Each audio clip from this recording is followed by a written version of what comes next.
Hello everyone, हम NCERT के MCQs कर रहे थे। क्लास है 7th ज्योग्राफी के।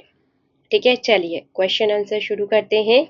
जीवधारियों का आपसी एवं आसपास के अजैव कारकों के बीच का संबंध डैश का निर्माण करते हैं, तो वो है पारितंत्र का निर्माण करते हैं, इकोसिस्टम का निर्माण करते हैं। तो आपका आंसर है ए। नेक्स्ट क्वेश्चन है, पारितंत्र के दो प्रकार के संघटक हैं, कंपोनेंट्स हैं, तो वो कौन से हैं? तो वो है जैव और अजैव दोनों ही। तो आंसर है हमारा सी। नेक्स्ट क्वेश्चन है, पारितंत्र के जैविक कारक डैश हैं। तो जैविक कारक कौन कौन से होते हैं? जो कि बायोटिक फैक्टर्स होते हैं। तो पेड़ पौधे भी हैं, सभी जीव जंतु होते हैं, मनुष्य भी है और सूक्ष्म जीव भी है। ठीक है, तो आंसर होगा आपका all of the above. Next question है, पारितंत्र के अजैविक कारक कौन से हैं? अब जैविक नहीं है, अबायोटिक फैक्टर है।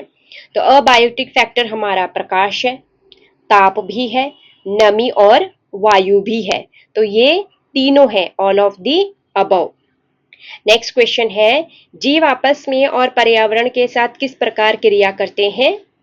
तो ये किस प्रकार करते हैं? इकोसिस्टम। ठीक है, उसको हम इकोसिस्टम कहते हैं। तो आंसर है ए, पारितंत्र। नेक्स्ट क्वेश्चन है, किसी पारितंत्र में जैव और अजैव जो क्रिया करते हैं, तो वो किसी से संबद्ध होते हैं। जैसे कि मान लेते हैं एक एनर्जी दूसरी एनर्जी में बदल रही है, ठीक है, ट्रांसफर हो रही है, एनर्जी का ट्रांसफर होता है इसमें।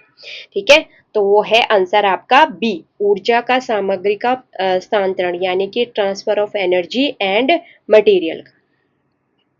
ठीक है, नेक्स्ट क्वेश्चन है, किस माध्यम से ऊर्जा पारितंत्र प्रणाली में प्रवेश करती है? जो हमारे पारितंत्र प्रणाली है वो किस माध्यम से, मतलब यहाँ पे रोशनी जो है या ऊर्जा जो है वो काम करती है? तो वो है फोटोसिंथेसिस।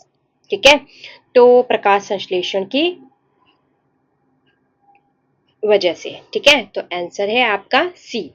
नेक्स्ट क्वेश्चन है कि औद्योगिक क्रांति जब हुई ना, व्यापार तेजी से बढ़ा, ठीक है, तो इसका किस किस आविष्कार या इनोवेशन जो हुआ, तो अन्वेषण जो हुआ, तो वो कौन सा था? क्या वो व्हील थे, ट्रेन थी, एरोप्लेन थे, या फिर नन ऑफ द अबव?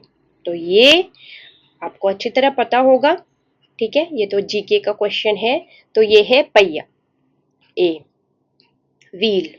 ठीक है, नेक्स्ट क्वेश्चन है कि जो study of ecosystem helps to understand, की मतलब किस में अंडरस्टैंड करती है? तो हमारा जो इन्वायरमेंट है, पर्यावरण है, उसको समझने में मदद करता है। ठीक है, तो आंसर है आपका डी। नेक्स्ट क्वेश्चन है, व्हाट वाज द जो ये वस्तु विनिमय प्रणाली क्या थी? वस्तु एक्सचेंज। ठीक है, वो वास्तु वाला नहीं है, ये वस्तु है, वस्तु एक्सचेंज। तो ये बार्टर सिस्टम था, जो कि मतलब पहले बार्टरिंग हुआ करती थी। जैसे मान लेते हैं, एक से मान लेते हैं कि आपने मुझसे दाल मांगी, मैंने आपसे चावल ले लिए। तो मेरे पास दाल थी तो मैंने आपको दाल दे दी, आपके पास चावल थी, आपने मुझे चावल दे दिया।